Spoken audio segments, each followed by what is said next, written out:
Bonjour à toutes et à tous, ravi de vous retrouver pour ce nouveau Buzz TV diffusé sur Figaro TV. Pour m'accompagner aujourd'hui, Damien Cagnuez. Ça va, Damien? Oui, on va frissonner aujourd'hui. Ouais, j'ai un peu peur. J'espère que vous avez le cœur bien accroché parce qu'on va aujourd'hui embarquer pour un incroyable thriller frisson et suspense garanti. Quoi de plus normal lorsqu'on plonge dans le roman de l'un des maîtres du genre en France avec plus de 30 livres en un peu plus de 20 ans. Cet auteur prolifique d'horreur, de fantastique et de polar sombre nous plonge cette fois-ci en pleine lumière, celle de la télévision et avec la plus belle exposition en prime time. Bonjour. Bonjour. Maxime Chatham, ravi pour de cette vous présentation. je vous en prie, tenez, elle est là, c'est pour vous. Vous pouvez l'accrocher dans vos toilettes, à lire quand vous avez envie.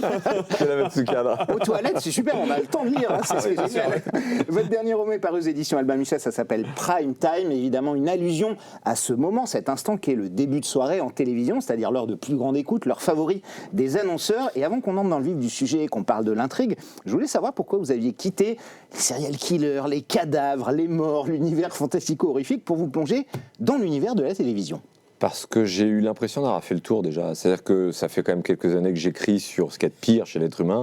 Vous l'avez dit, les tueurs en série en font partie. Et la télé, c'est mieux, un peu. C'est pire, donc du coup, il y a plus de matière. Non, en fait, c'est juste que j'ai eu le sentiment d'avoir fait le tour pendant pas mal de temps sur ces questions-là et que j'avais plus rien de neuf à dire. Et j'ai pas envie de faire pour faire, parce qu'on m'attend là, pour faire plaisir, alors que j'ai autre chose à raconter dans un autre registre. Mais pourquoi la télé, ça aurait pu être autre chose, un autre domaine, par exemple? Parce que ça fait longtemps que j'avais envie de parler du monde de la télé, que je me l'interdisais pour des raisons familiales. Voilà, je voulais pas qu'on juge mon épouse qui travaille à la télé à travers mes mots à moi. Et il a fallu du temps pour que je m'apaise avec cette question-là. Et puis je pense que un livre, c'est une question aussi. C'est vous qui les en empêcé ou Faustine Bollard, votre épouse, vous disait fais gaffe? Non, pas du. Pour le coup, spécialement. Elle vous a pas. Non, elle m'a jamais. Au contraire, elle a toujours été le premier soutien de toutes mes décisions dans mes livres. Non, c'est juste qu'il y a un moment, il y a une question aussi d'air du temps, c'est-à-dire j'étais à un moment de ma vie où j'avais envie de parler de ce sujet-là, et la façon dont j'avais envie de l'aborder correspondait à ce que je ressentais en tant que romancier, c'est-à-dire observateur de la société. J'ai une impression, des sentiments, des choses qui me traversent dans ce qu'on vit de la société, de ce qu'elle fait, et je me suis dit que c'était le moment pour moi d'écrire ce livre-là, j'en ai eu envie. Donc je l'ai fait. Mais vous regardez la télévision? Vous êtes un fidèle téléspectateur d'une chaîne en particulier, d'émissions en particulier? Toutes celles que ma femme présente déjà. Bien évidemment. Sinon vous vous faites gronder. Et là aussi, parfois, on se rend compte que l'humain est capable des pires choses, d'ailleurs, quand on regarde les émissions de votre femme. Oui. Alors la différence, c'est que dans ces émissions, elle va décortiquer justement les émotions, comment un être humain en arrive là. Moi, je suis plus dans la sensation, dans la surprise. Il y a l'effort. Non, oui, je regarde en général la télévision, mais en fait, je la regarde parce que j'accompagne ma femme, qui elle est une femme de télé, qui est une curieuse de télévision. Du coup, souvent, je regarde ce qu'elle regarde et je m'intéresse à des programmes que je n'aurais jamais regardés sinon. Et puis, je fais des belles découvertes et ce livre est probablement né de tout ça aussi, c'est-à-dire à un moment, à force d'observer, de ressentir des choses et d'aller dans des domaines qui n'étaient pas nécessairement les miens, je me suis éveillé à d'autres choses, et notamment le monde de l'information, qui est décrypté dans ce livre-là. Absolument, ouais. On va en parler dans un instant, et on va parler de Prime Time en long, en large et en travers. On parlera de télé aussi, Maxime, juste après. Ce sera Damien, après vos news. Média, c'est tout de suite.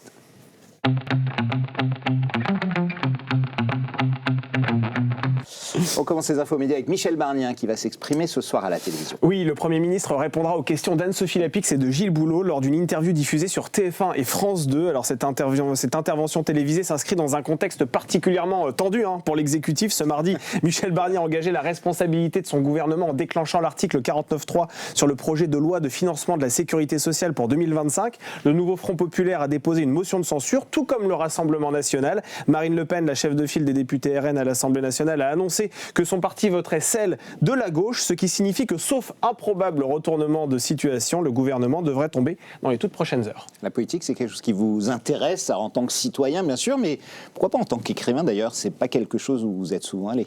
Non, parce que c'est une arène qui est encore pire que celle des tueurs en série, je pense.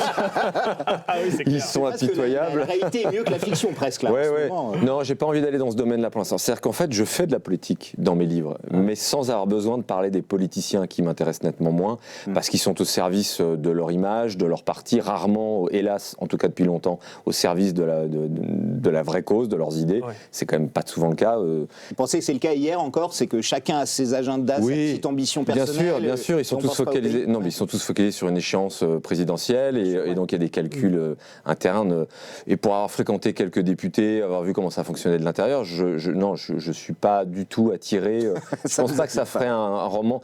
un roman un thriller doit être divertissant. La politique n'est pas divertissante. D'abord, elle ne doit pas l'être. Ouais. Et au-delà de ça, c'est-à-dire que ce que je vais être amené à raconter de ce qu'est devenu la politique aujourd'hui serait plus effrayant que divertissant. Ouais. Or, moi, mon truc, c'est d'essayer de trouver le juste milieu entre les deux. C'est de divertir les gens, mais qu'il y ait un sous-texte dans mon roman qui puisse nous amener à réfléchir, à penser, à s'interpeller mutuellement sur des phénomènes de société. Par exemple, notre rapport à la télévision dans celui-ci.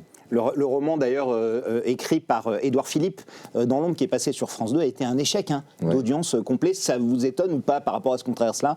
Que les romanciers n'aillent pas vers la politique, c'est peut-être aussi que les politiciens ne doivent pas aller vers la romance. C'est pas mal, effectivement. Il faut mieux en prévenir certains d'avance. On continue ces infos médias, Damien, avec le Figaro TV. On va parler on va parler de nous quand même. Il a dédié une journée entière à la réouverture de Notre-Dame. Oui, demain, mercredi 4 décembre, notre chaîne consacre une immense partie de sa grille à la réouverture de cet édifice qui marquera une nouvelle étape dans l'histoire de la Dame de Pierre. Alors à midi, le magazine Point de Vue accueillera depuis un plateau situé à quelques mètres du monument 3 invités en lien avec la cathédrale. Parmi eux, Philippe Jost, président de l'établissement Rebâtir Notre-Dame. À 19h, bienvenue en Ile-de-France spécial. Ensuite, Jean-Christophe Buisson prendra les rênes d'un nouveau numéro de son magazine, le Club Culture des 21h. Il recevra sur son plateau, délocalisé depuis la Seine, l'écrivain Sylvain Tesson, qui est à l'affiche actuellement au théâtre du Poche-Montparnasse. Absolument, dans son spectacle Les Voyages de Notre-Dame. À 22h, il ne faut surtout pas manquer le documentaire sur les soldats du feu qui ont lutté sans relâche contre les flammes qui dévoraient les entrailles de notre monument national. Et puis bien évidemment, le Buzz TV, ce sera toujours à la même heure avec Mélissa Bell qui est correspondante à Paris pour CNN et qui était là le 15 décembre 2019, absolument au moment... 15 avril, j'ai dit 15 décembre, c'était le 15 avril 2019, au moment où l'incendie a éclaté dans Notre-Dame. C'est marrant parce que la cathédrale de Notre-Dame, on s'en rend compte là avec ses ouvertures, c'est un objet littéraire à nul autre pareil, c'est-à-dire de Victor Hugo à Sylvain Tesson aujourd'hui, je parle aussi de Paul Claudel, de Charles Péguy, de Marcel Proust, tout le monde a écrit sur cet édifice. C'est quoi la fascination des écrivains pour cet édifice? C'est depuis toujours, c'est fou. Oui, en fait, c'est symbolique, c'est-à-dire c'est ce qu'elle représente, et au-delà de la France, c'est-à-dire c'est un rayonnement international, c'est historique, c'est patrimoine de l'humanité, pas des Français. Absolument. Et on l'a vu d'ailleurs dans le soutien, bien sûr. Voilà. C'est fou, mais vous avez des éléments comme ça, le Mont-Saint-Michel est un peu comme ça. Moi, j'ai fait un bouquin sur le Mont-Saint-Michel, je me suis rendu compte que c'est le premier qui a été traduit aux États-Unis dans la foulée, parce que Mont-Saint-Michel, ils s'en fichaient de l'histoire. Le Mont-Saint-Michel, ça parle à tout le monde. Donc il y a des emblèmes comme ça en France, sur le territoire, qui sont tellement historiquement ancrés dans le patrimoine de l'humanité que dès que vous en parlez, le monde entier sait ce que c'est. Donc ça interpelle.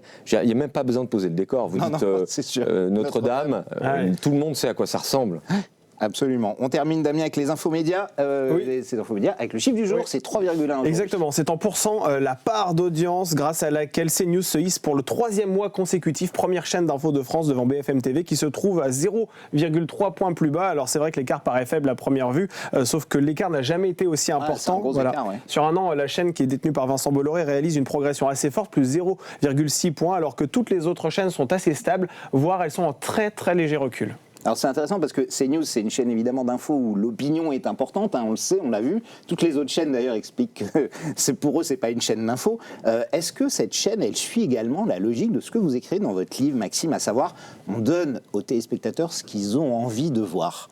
C'est ce que vous dites au début en parlant de Paul Laquiferrand, le présentateur vedette, en disant c'est une machine, il n'a pas d'opinion personnelle, c'est une machine qui donne au public ce qu'il veut voir. CNews donne au public ce qu'ils ont envie d'entendre. Alors CNews, c'est un peu particulier. À partir du moment où vous avez une chaîne qui a une ligne directrice qui est politisée, c'est plus tout à fait la même chose. Et ça se ressent dans CNews, on le sait, on s'en cache même plus. Mais elle pourrait être tout en bas, elle est tout en haut et elle bat toutes les autres. Oui, mais c'est particulier, c'est le rapport à l'information, j'en parle dans le livre justement, c'est...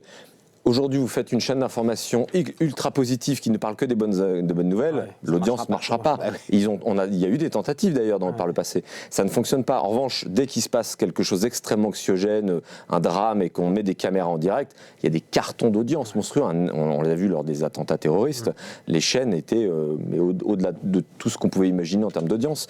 Ça raconte beaucoup de choses sur notre rapport à l'information, notre rapport au besoin de savoir, notamment de s'inscrire dans ce qu'il y a de pire, et surtout quand c'est du direct. C'est-à-dire sinon, je vais passer à côté de quelque chose.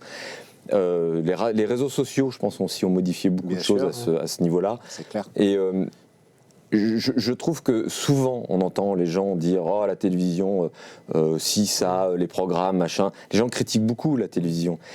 Mais à un moment, qui fait la télévision ? Les gens qui la regardent. C'est pas les chaînes qui décident ce qu'elles vont mettre. Alors CNews a une ligne directrice qui est politique, ok, je l'entends, mais comme ça marche, bon, bah, ils ont peut-être raison, hein, c'est qu'il y a des gens en tout cas qui ont envie de ça. Et c'est les gens qui décident, comme la démocratie, comme le vote d'ailleurs. Vous le dites vous dites zapper est un acte politique, c'est écrit dans votre livre. Mais complètement, c'est un acte politique. C'est-à-dire qu'à partir du moment où je me dis, oh tiens, il y a une émission culturelle ce soir, je vais rester, je vais regarder massivement, bon bah ça va faire un beau score d'audience, donc on va en reprogrammer. Sauf que la réalité, c'est que ça se produit pas. Les gens critiquent beaucoup, on dit, oh, il n'y a plus assez de culture à la télé. Mais regardez-vous dans la glace. Quand on vous met de la culture à la télévision, ça marche pas massivement. À l'inverse, on met une émission de télé-réalité, alors il y en a des très bien faites et très intelligentes, mais il y en a aussi très bas du front. Ça fait un carton d'audience. Et donc, juste un moment, regardons-nous dans la glace et il faut arrêter de se dire. Oui, ok, non, mais moi je regarde, j'aime pas ce personnage, mais je regarde son émission, mais moi c'est pas pareil. Bah si, en fait, c'est pareil. On est tous comptables de notre action face à la télévision, en zappant, en regardant, en choisissant. On choisit ce qu'on veut voir et de ce qu'on aura demain, en fait, à la télévision, tout simplement. C'est donc bien un acte politique. Damien, c'est fini pour les news médias. Il y en aura d'autres, évidemment. Dès demain, place au grand entretien du Boss TV. Nous sommes avec Maxime Chatham.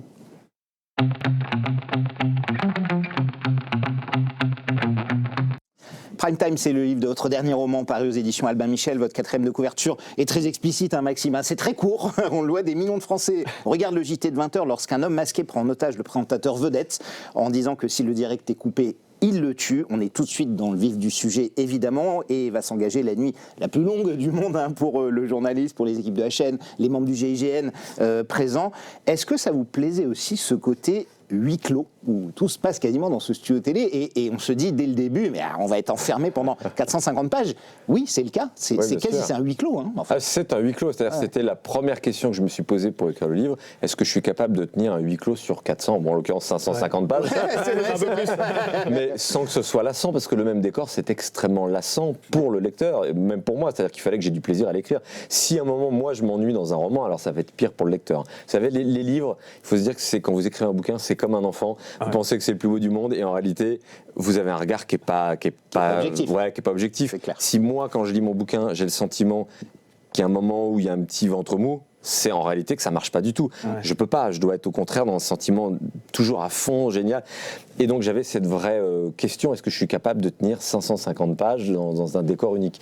En réalité je triche un peu parce qu'on sort régulièrement à travers d'autres personnages. Il se passe des choses à l'extérieur aussi, effectivement. Voilà. Mais pour autant, l'essentiel quand même du livre se passe dans ce décor-là. Et ça fonctionne, je pense, j'espère, parce que justement on est à la fois dans les arcanes d'un JT de 20h, comment on construit le journal de 20h et comment est-ce que du coup ce personnel va réagir à cette prise d'otage, et le rapport de la télévision à ça. Imaginez demain une télévision, son présentateur vedette est pris en otage, qu'est-ce que les patrons de chaîne vont faire ? Est-ce qu'on coupe le faisceau pour pas prendre le risque qu'il se fasse tuer en direct ? Ou est-ce qu'on se dit qu'éventuellement peut-être ça on pourrait rester planétaire ? Alors justement, là, il faut que vous nous disiez la vérité maintenant. Paul Dacifer, on sait qui c'est PPDA, et MD1 c'est TF1, maintenant vous pouvez le dire quand même. Tout est dans le livre, c'est une fiction, chacun y verra ce qu'il a envie d'y voir. Moi, ce que j'ai à dire, je le dis dans le livre, et c'est l'avantage d'un roman. C'est-à-dire que dans un roman, vous pouvez raconter ce que vous pensez, ce que vous ressentez, ce que vous avez envie. Alors vous ne pouvez pas être des noms, évidemment, parce que vous ne pouvez pas écrire TF1. Vous êtes obligé d'inventer un autre nom. Sinon, vous pourriez avoir des ennuis, mais vous êtes très bien renseigné. Par exemple, à TF1, il n'y a que le réseau Bouygues qui marche quand on est dedans. Hein. J'y suis allé plein de fois. Bien sûr, j'y suis allé plein de fois à TF1. Il n'y a que Bouygues qui marche. C'est exactement ce qui se passe dans le roman, d'ailleurs. Oui, c'est vrai. Mais c'est peut-être c'est des infos que vous avez visité le plateau, vous avez rencontré Gilles Boulot ou d'autres animateurs. Bien sûr. J'ai passé du temps, en fait. Alors, on parle de TF1 depuis tout à l'heure, parce que c'est vrai que c'est la chaîne emblématique privée du JT de 20h, etc. Donc ça ressemble beaucoup à ce qu'il y a dans le livre. Mais pour autant, je parle de la télé en général. Et à TF1, entre autres, ils m'ont reçu et ils ont été, mais alors, d'une générosité, d'une ouverture d'esprit. Quand je leur ai dit, je voudrais faire un roman. Je pense qu'il aime beaucoup ce type de roman en plus.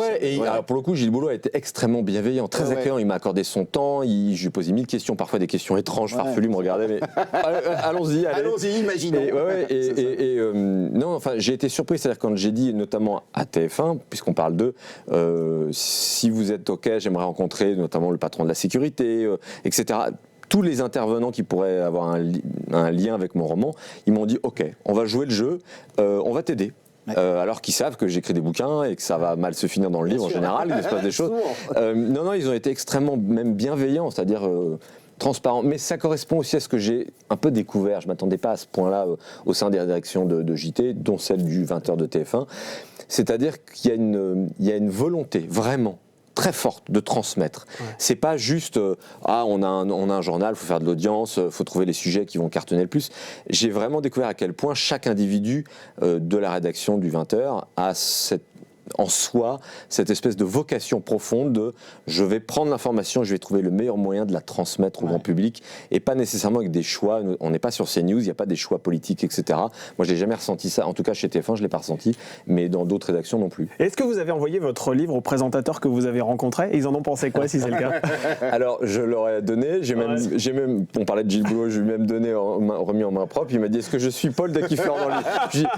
Le meilleur de Paul, oui, le pire, certainement pas, parce que pour le coup, j'ai beaucoup d'estime pour Gilles Boulot, qui est un professionnel admirable. Ce qui est moins le cas de mon présentateur dans le livre. Non, il a plus d'état à la PPDA qu'à la Gilles Boulot. Ça, oui, je leur ai envoyé, je leur ai remis parfois en main propre. Et j'ai pas encore de retour français, mais là, je pars en Belgique dans 2 jours et je vais faire justement le 13h avec le présentateur et une interview croisée avec le présentateur historique du 20h en Belgique, et qui aura lu le livre, et donc on va faire une interview autour de ça. Donc je suis très curieux de savoir ce qu'ils vont me raconter. Mais en fait, ce qui est étonnant quand on vous écoute, c'est que vous avez un travail d'enquête qui est assez colossal. Ça prend combien de temps avant d'écrire ce livre? Est-ce que vous faites cette enquête, par exemple, avant de prendre la plume, ou est-ce que ça se passe pendant que vous écrivez? Non, ça se prépare, parce que si je commençais à écrire et que j'avais pas fait déjà toute la documentation, d'abord je me tromperais souvent, j'irais pas dans les bonnes directions. Non, c'est un travail en amont, c'est-à-dire que d'abord je réfléchis, j'ai une ou plusieurs idées qui me semblent être pertinentes pour écrire un livre. Est-ce que ces idées-là vont me permettre d'asseoir aussi un sous-texte? Est-ce que je vais pouvoir raconter ce que je ressens sur ce sujet-là de la société que j'observe?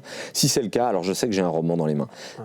Je commence à faire ma documentation, et c'est beaucoup de lecture, beaucoup de travail préparatoire, justement pour pas faire perdre de temps aux professionnels, parce qu'une fois que je vais les rencontrer, parfois c'est des gens, imaginez, on parlait de la rédaction de JT, Gilles Boulot, ils ont un peu autre chose à faire que de m'accorder 17 jours d'affilée pour poser. Faut qu'ils viennent nous voir au Buzz TV aussi. Voilà, donc non, j'y vais, je pose des questions précises en général, j'y passe assez peu de temps. Une rédaction, c'est en général une journée, pas plus. Et le GIGN, c'est pareil. Alors, GIGN, je les connais un peu plus depuis plus longtemps, donc j'ai passé très fouillé, effectivement. Ouais, j'ai passé plus de temps, mais puis j'ai un rapport particulier à la gendarmerie. Donc du coup, vraiment, j'essaye de préparer, pas faire perdre de temps aux gens dont c'est le métier. Et une fois que j'y vais, je confronte toutes mes idées, toute la structure du roman que j'ai en tête à la réalité. Et c'est là que souvent je me rends compte qu'il y a des trucs qui marchent. C'est assez surprenant, il y a des trucs qui marchent pas du tout. Et quand ça marche pas, il faut que je trouve une solution rapide pour pouvoir les interpeller sur ce que serait ma solution. Est-ce que ça fonctionnerait? Donc c'est à peu près quelques mois de travail, et c'est une partie que j'adore. C'est-à-dire qu'il n'y a pas que le côté seul chez soi face à son écran à écrire pendant des jours et des semaines et des mois. Il y a aussi tout le côté sur le terrain, un travail un peu journalistique. Donc ça, c'est plaisant. Alors dans le roman, on s'aperçoit que la chaîne MD1 effectivement diffuse pendant la prise d'otage sur une autre de ces chaînes la prise d'otage commentée par des journalistes. C'est-à-dire que là, on est aussi dans ce que vous dénoncez, Maxime, c'est-à-dire le cynisme absolu, les scrupules moraux n'existent plus. C'est-à-dire que la chaîne fait de l'audience sur ce drame qui lui arrive, quoi. Oui. Alors c'est une question que je me posais, moi, quand je réfléchissais au livre. Est-ce que c'est une absence de scrupules, ou c'est juste être au service de l'info, de l'information, et aussi absolument de la demande? C'est-à-dire qu'une chaîne, c'est très bien, et d'ailleurs, il y a un petit clin d'œil à ça à la fin du livre. On se rend compte qu'ils ont quand même beaucoup d'état d'âme, heureusement. Heureusement. Mais en fait, si nous on le fait pas, tous les autres vont le faire. Ils feront des cartons d'audience, nous moins. Et à un moment, c'est juste des raisons économiques. En fait, au bout du bout, c'est quoi? C'est des gens, des emplois. Donc si on fait un choix moral de pas diffuser, on perd de l'audience, on perd de l'argent. Et si on perd de l'argent, à un moment, si ça se poursuit longtemps, on licencie, on perd des emplois. Donc c'est des gens qui se trouvent au choix. Donc en fait, c'est des réalités humaines. Et qui, au fond de tout ça, fait le choix? C'est le citoyen qui, lui, décide de regarder. Et je fais le parallèle avec la banque. C'est-à-dire que quand à un moment, il y a une discussion dans le bouquin autour de ça, un type qui dit « Non, mais attendez, moi, les actionnaires qui font ça, j'y suis pour rien, tous ces salauds et tout. » Et la personne dit « Mais vous avez même un peu d'argent, même 300, 500 euros mis de côté dans votre banque ?» Oui, bien sûr, mais c'est pas pareil. Mais vous savez chez qui ils sont placés? Non, mais c'est mon banquier qui gère. Et donc, vous ne savez pas ce qu'il en fait. Et donc, vous décidez, de ne pas vous intéresser et de confier à quelqu'un d'autre la responsabilité et tout ce qui va en découdre. Donc vous êtes quelque part un actionnaire à qui on doit rendre des comptes aussi, alors que vous en fichez. tout est une action politique. Aujourd'hui, tout ce qu'on fait est politique. Il faut juste arrêter de se cacher, de se dire mais c'est pas mon problème, c'est pas ma responsabilité, c'est notre responsabilité. Vous dites dans ce livre que la télévision a cet incroyable pouvoir de rentrer dans le cerveau des gens. Est-ce que vous diriez que les écrans, peut-être même au-delà de la télévision, nous menacent aujourd'hui? Vous parliez des réseaux sociaux tout à l'heure. Est-ce que ça devient une menace aussi pour nous? Il y a une double menace pour moi. Il y a tous les bons côtés. Il faut pas les nier non plus. Mais là, on parle de l'aspect négatif. Il y a une double menace. La première, c'est que les réseaux sociaux n'ont en général pas de cadre, pas de contrôle. La télévision, elle est contrôlée, elle est surveillée. On l'a vu récemment avec Cyril Hanouna, par exemple. Si à un moment vous allez trop loin, vous ne respectez pas, on vous tape sur les doigts, on vous dit hey, oh, il y a une société, il y a un cadre. C'est comme dehors, quand on sort, il y a un cadre, il y a des lois, on les respecte. Ça s'appelle vivre en société. Et ce cadre-là, il est là pour le bien-être du plus grand nombre. Ok, les réseaux sociaux n'ont en général pas ça. Donc tout est possible. Il n'y a pas de modération, on peut dire ce qu'on veut. Et en plus, on est planqué sous l'anonymat. Donc là, c'est la porte ouverte à tous les excès. Ça, c'est la première menace qui, moi, me fait peur. La deuxième, c'est que ça induit un comportement qui façonne petit à petit la société. C'est cette absence de nuance. On perd la nuance. On perd l'idée d'échange, de dialogue. L'idée de se dire, on n'est pas d'accord, mais tu sais quoi, c'est génial. On va parler et on va voir comment tes arguments et mes arguments vont nous faire évoluer mutuellement. Saint-Exupéry, je diffère de toi, donc, tu diffères de moi, donc tu m'enrichis. Ça, c'est les réseaux sociaux, ça s'est complètement perdu et ça induit un travers, un biais cognitif et comportemental qui, petit à petit, est en train de modifier la société chez les plus jeunes, mais aussi chez notre génération. Surtout, en plus, bien sûr. Et le dernier travers, pour moi, c'est qu'on voit, il y a des études qui commencent à sortir scientifiques qui prouvent, là maintenant, c'est plus une idée qu'on se faisait, que passer du temps sur les écrans, le comportement, scroller notamment, vous savez, aller vite, changer de page, et l'acquisition rapide d'un maximum d'informations en très peu de temps par les yeux, par le cerveau, tout ça, à force de le faire tous les jours sur les réseaux sociaux, petit à petit, en fait, le chemin dans votre cortex du traitement de l'information par l'esprit se modifie avec le temps. Plus vous faites ça, plus vous modifiez la façon dont votre cerveau fonctionne. Et en quoi ça a un impact direct? C'est qu'en fait, en faisant ce chemin différent, ça casse un chemin qui est installé depuis que vous êtes petit, parce qu'on vous a appris à faire autrement, qui est quoi? Qui est celui du travail de la concentration sur le long terme, sur la lecture par exemple. Les gens qui passent énormément de temps sur les réseaux sociaux sont des gens dont la capacité de concentration se réduit de plus en plus, et sur la capacité, par exemple, à lire un livre. Et moi, je veux dire, je l'ai vu sur moi. C'est-à-dire qu'à un moment où je passais du temps sur les réseaux, je me suis rendu compte que je lisais moins facilement longtemps un roman. C'est-à-dire, au lieu d'être capable de me plonger dans un bouquin et de lire 2 heures sans m'en rendre compte, à un moment, au bout de 20 minutes, je levais la tête, j'ai envie de faire autre chose. Même sur notre génération. Donc bien sûr, vous avez envie d'aller voir sur Instagram, puis vous avez les notifications aussi qui vous rappellent que votre téléphone est là. C'est horrible, il faut les virer, les notifications. Vous appartenez à votre téléphone, si vous voulez les Alors, un petit mot quand même, parce que évidemment, on en a parlé, vous êtes le mari de Faustine Boerth, qui a été élue l'an dernier animatrice préférée des Français par le sondage de référence Figaro TV Magazine. Je voulais savoir quelle a été son influence dans ce livre. Vous en parlez évidemment, vous dites ce livre n'aurait pas existé sans elle, c'est le nôtre aussi. Je t'aime, tout ça, c'est en plus.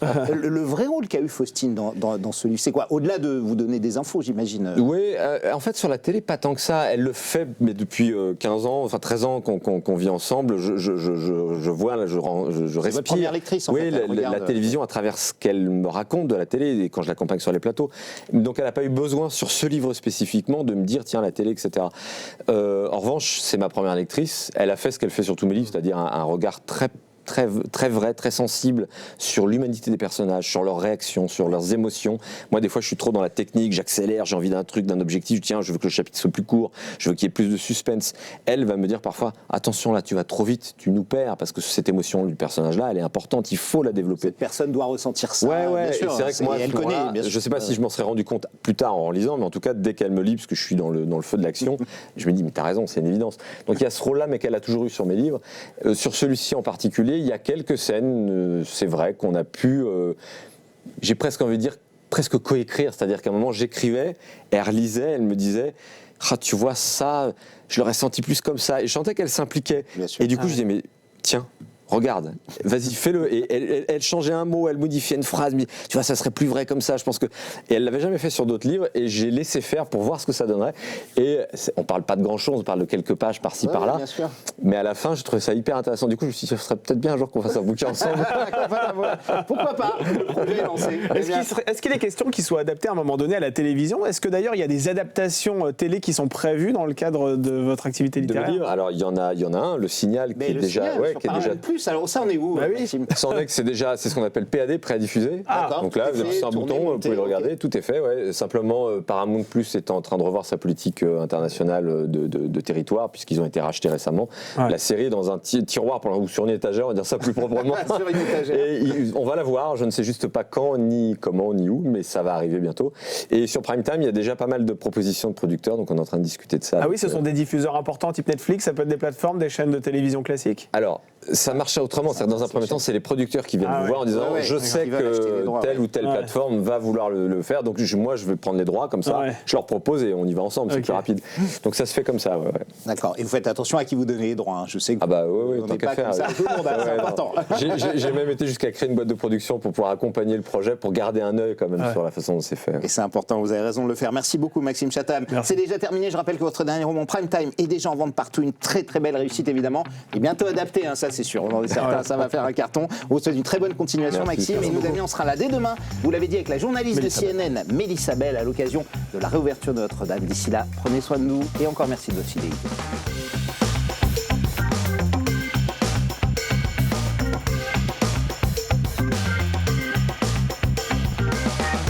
Pardonnez-nous.